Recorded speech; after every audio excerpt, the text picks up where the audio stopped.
Thank you for watching Detroit's Rivera. I'm Tony Sudol with NHdocs, and I am here with a few members of the creative team of Detroit's Rivera. Julio Ramos, who was the writer, director, producer, did the archival research. We also have Martin Yernazian, one of the editors of the film, and Heath, the composer of the music and the sound effects. So thank you for being here. Your film is greatly appreciated. Starting with, obviously, Julio. This movie could have been done in any number of ways. It could have been done the standard way of, let's use the footage, let's have narration, or doing it where you intercut with present day interviews, etc.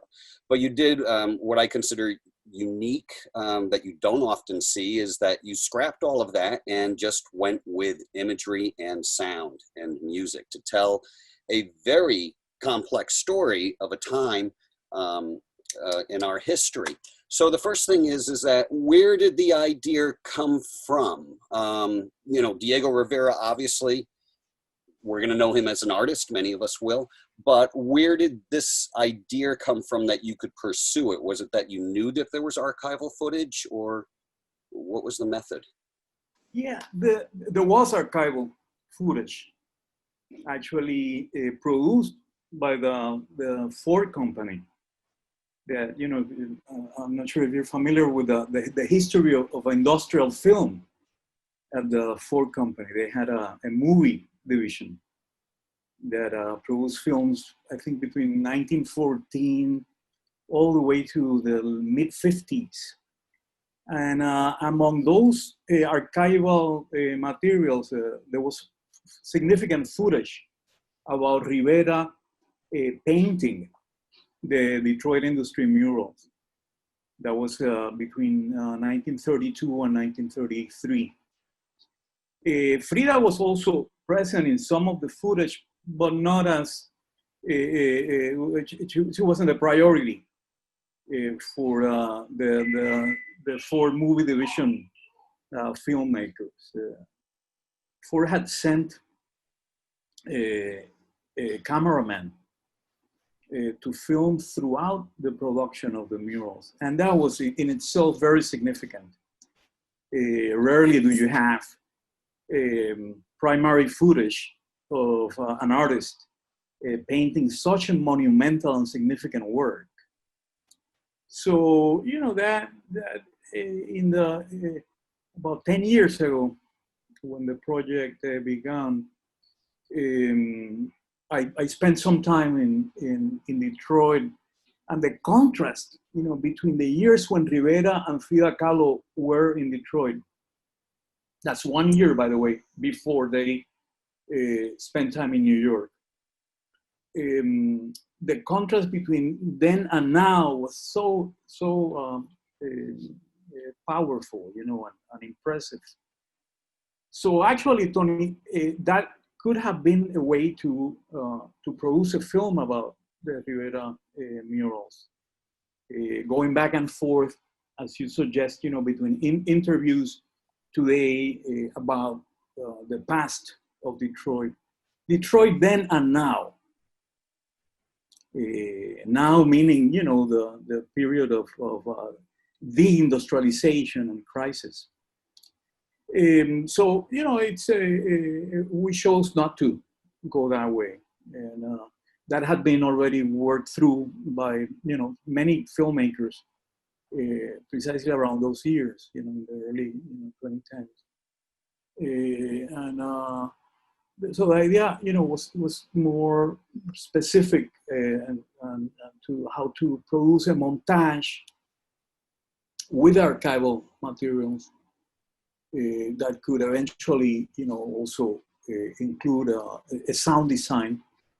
And that's what, you know, brought first the editors in the project, and eventually Max Heath, the editors being Martin Yernazian, who's here with us today, and Tatiana Rojas, who completed the project around 2016, 2017.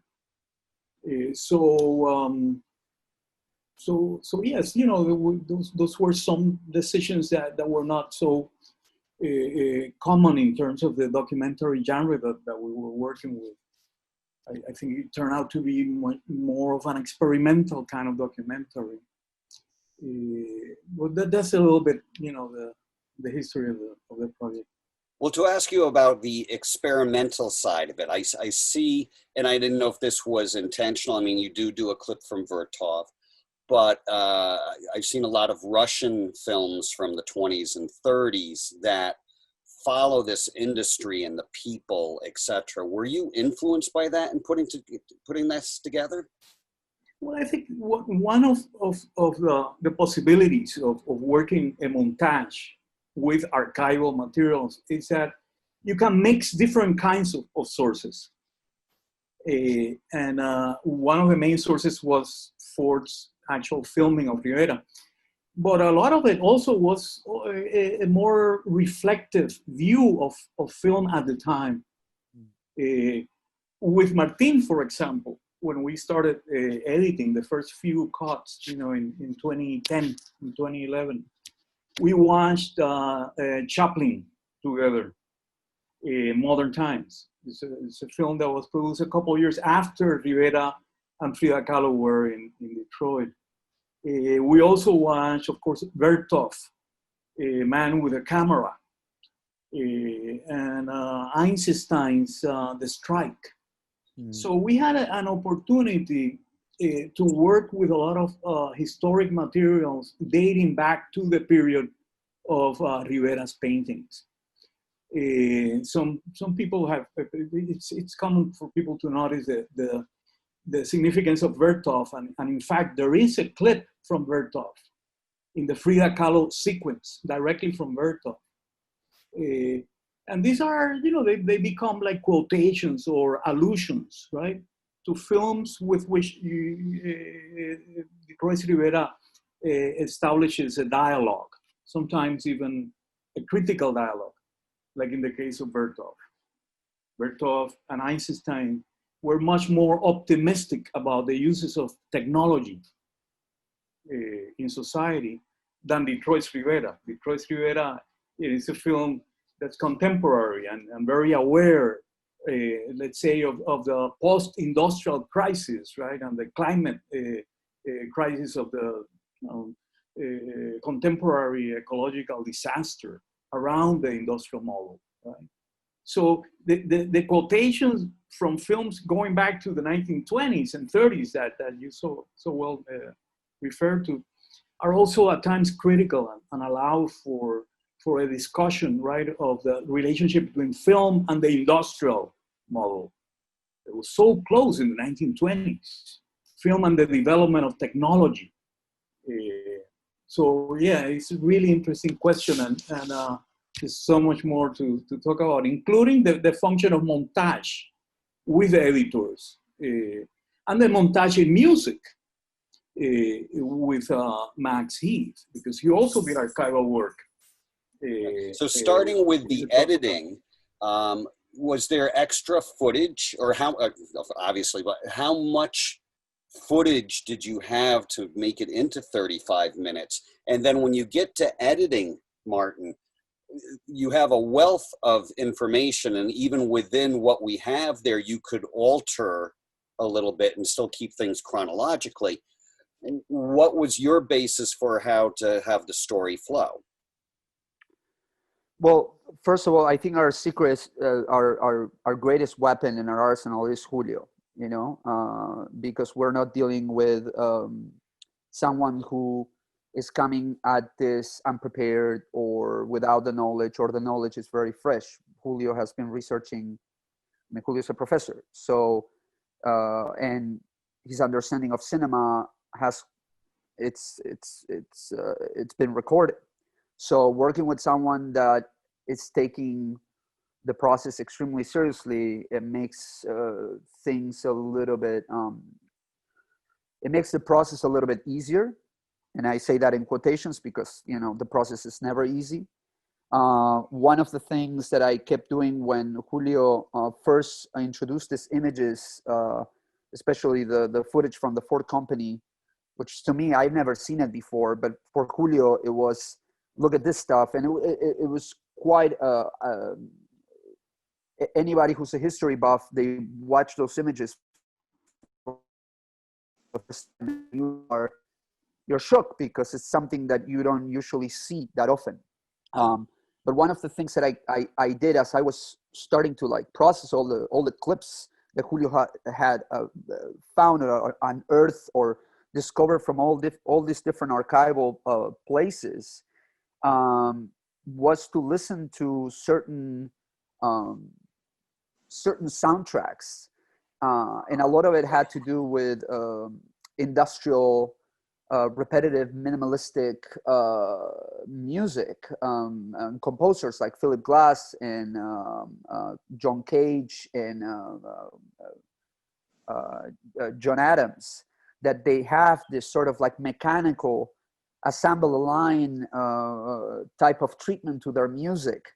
So that in a way created some kind of rhythm in my head to start going like, okay, if we're listening, I remember the first clips, Julio, that we did were we were putting the assembly line and the process of filmmaking of the time hand by hand, and you could see the assembly line building the engines and the cars, and the people at the Ford Film Company also developing all these images of Diego, and at the same time we had the images of also Diego's process of putting up all those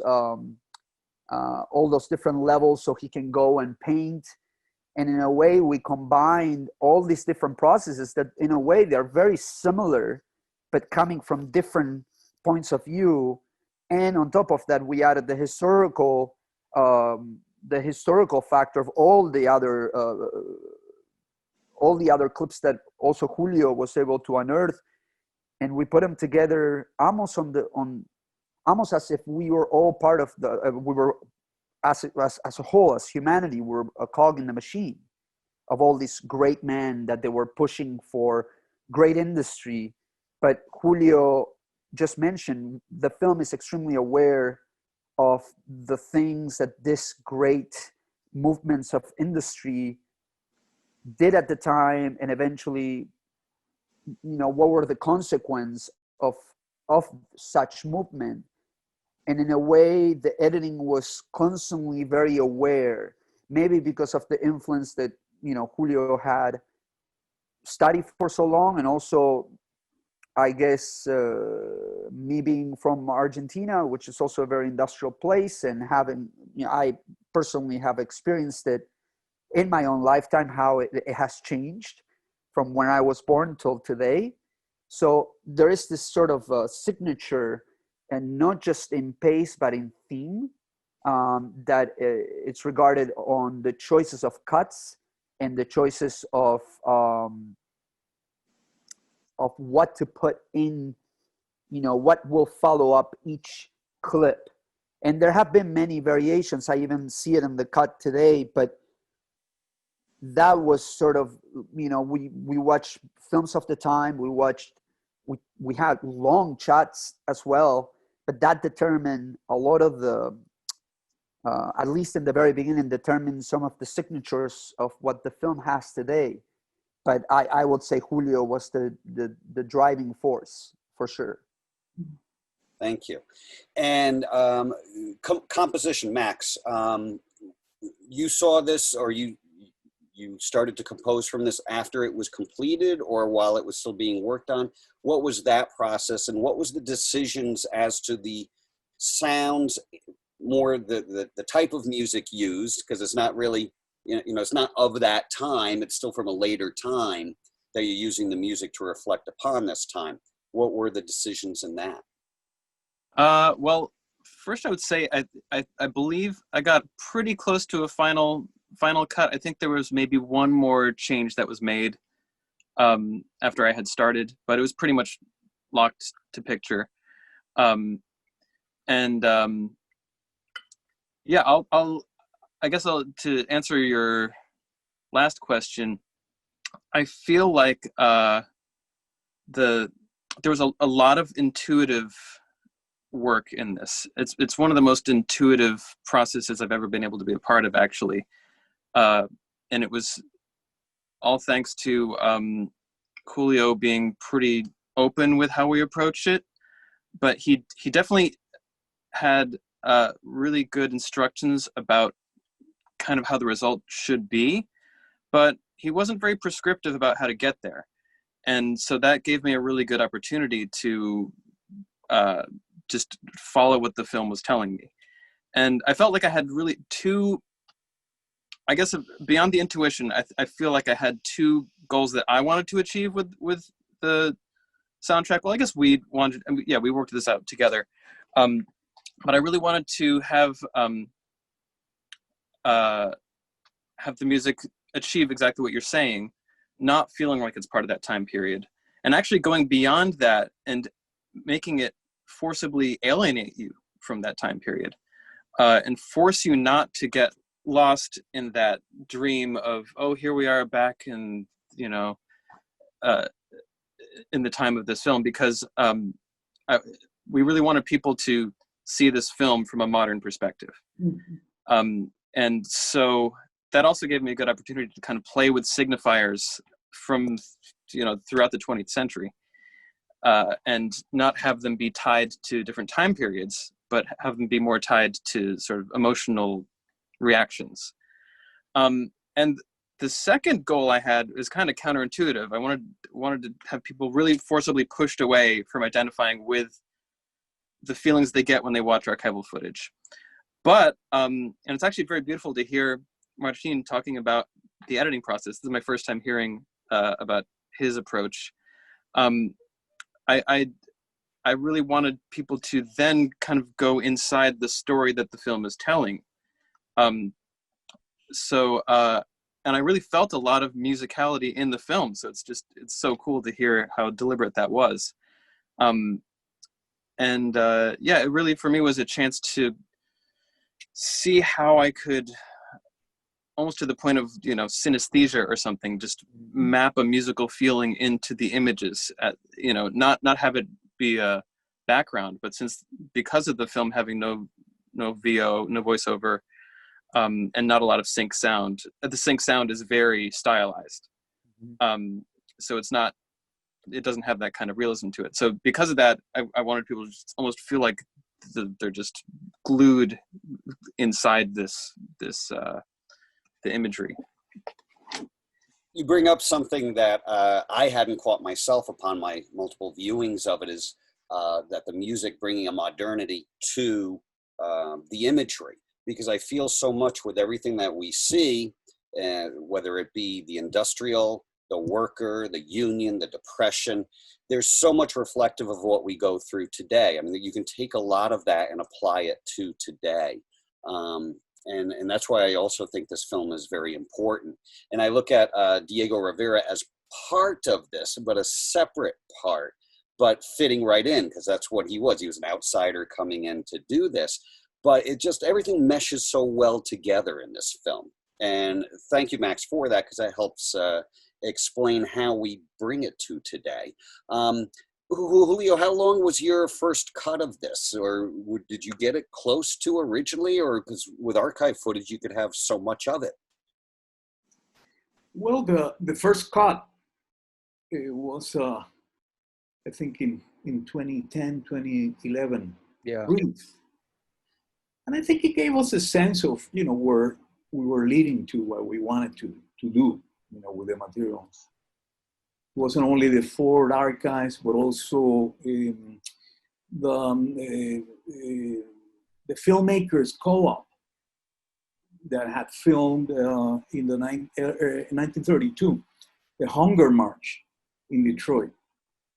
Really fabulous work they did in Detroit. So we had a sense of the materials that we needed too, that we were missing in the beginning. So it took 4 or 5, more research trips to the archives and also to Detroit in terms of the newspaper work that eventually we ended up working with too.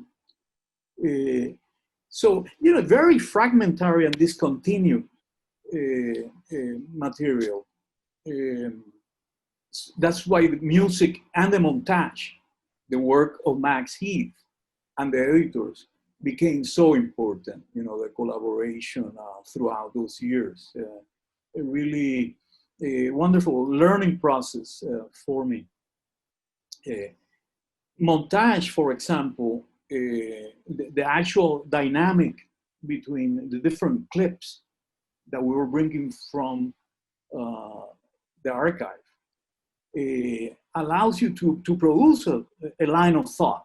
Not necessarily, a linear story, because that's not what it's about, although the film actually tells the story of this very strange relationship between Rivera, a communist painter, and Ford, and the Ford company, and the role of industrial film in all of that, in the 1920s and 30s. But the actual dynamic of meaning in the film is produced actually, in the process of montage. I work with the editors closely, but it's also their actual technique experience, that made it such a beautiful process. The music and the sound design were also key at the end. And Max actually wasn't the first composer and designer who attempted it. It was very difficult work. And he was able to really come up with a model for dealing not only with the composition throughout the documentary, but also the work with archival materials and the concrete sounds from the industrial landscape, the actual factory. All of that stuff was silent, most of it anyway. So it's reconstructed, in a very dynamic, interaction that in Max's work also involves a kind of montage.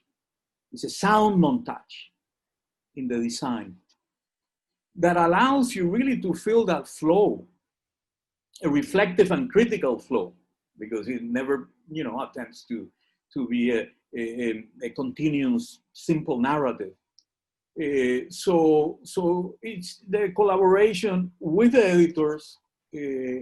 Tatiana Rojan's work at the end was also very important in the last couple of years, partly because Tatiana had done research about Frida Kahlo. And there was very little Frida Kahlo's primary materials in the archives. So we had to come up, in a very creative way with the sequence, because it was very important to include Frida's paintings in Detroit, because they were critical of the Ford model.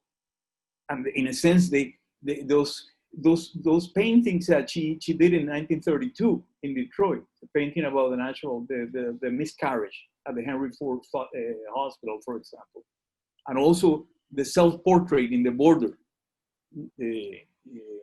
paintings, that were really fundamental for her.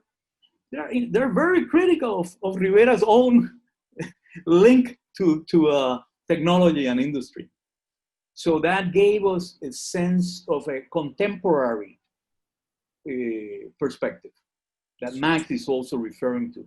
I think the music captures that contemporary perspective and brings the archival material and the montage to us, to the present, to a moment, let's say, of post-industrial chaos at times and crisis.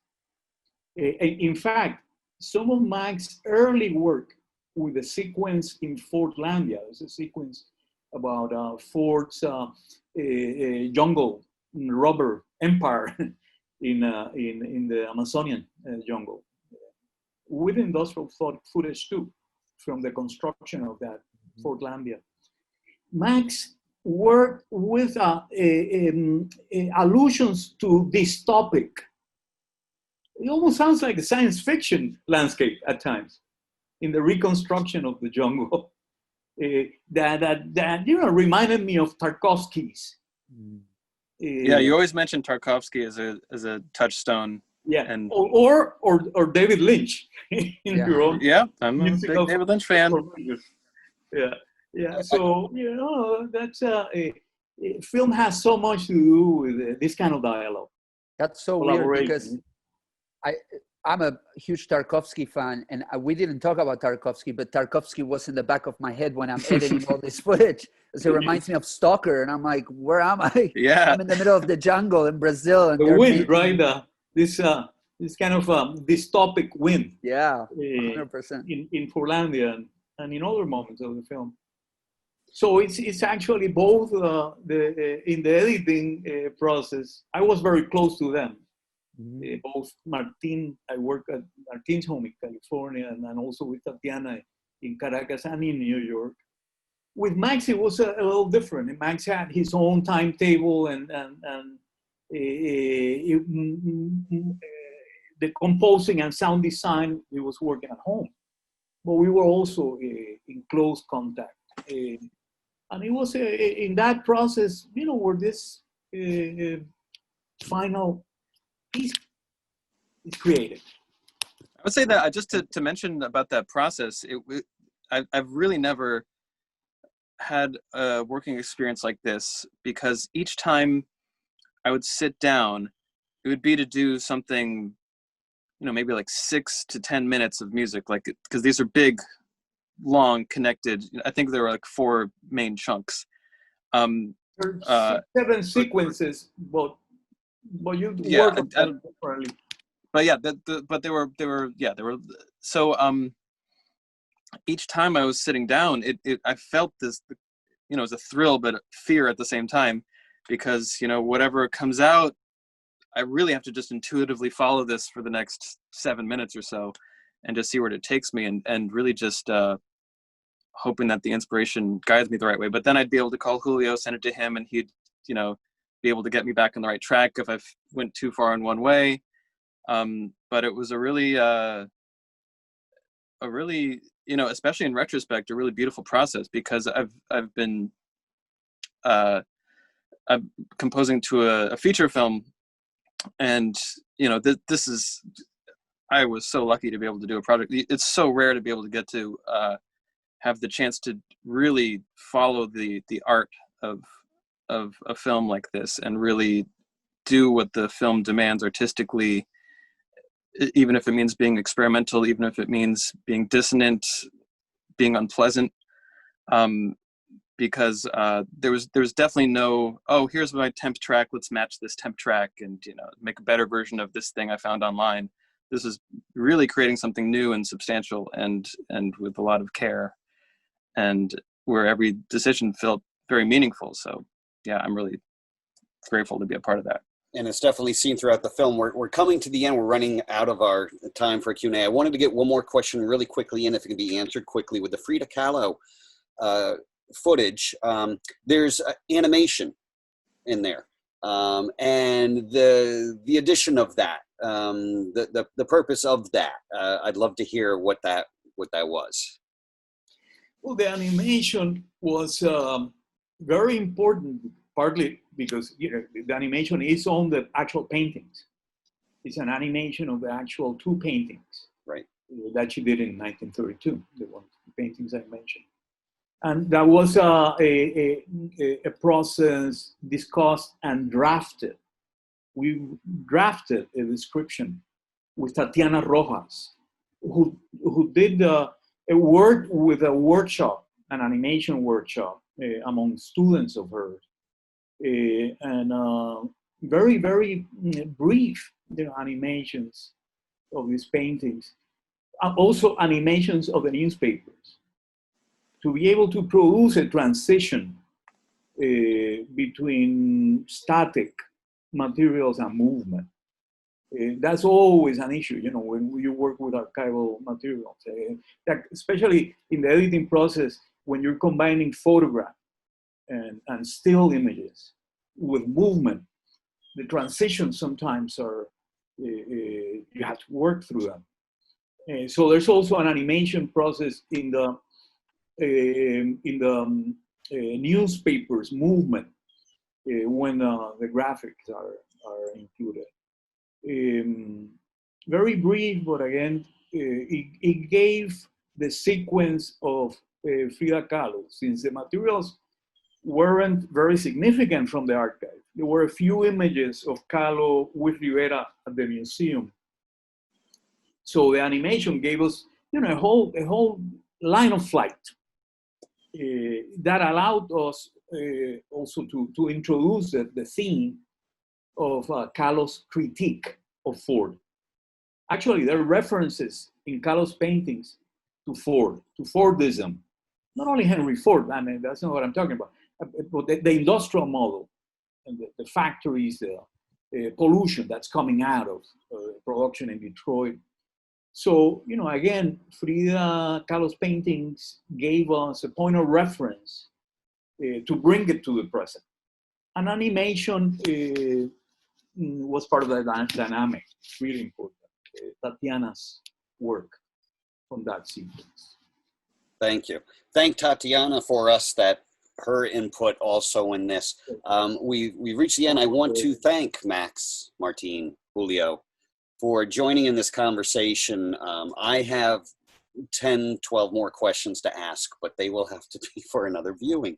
So thank you all for being here. This is Tony with NHdocs. And thank you for seeing the film. Thank you for making this film. Thanks. Thank you for having Thank you, Tony. us. Best of luck in the festival.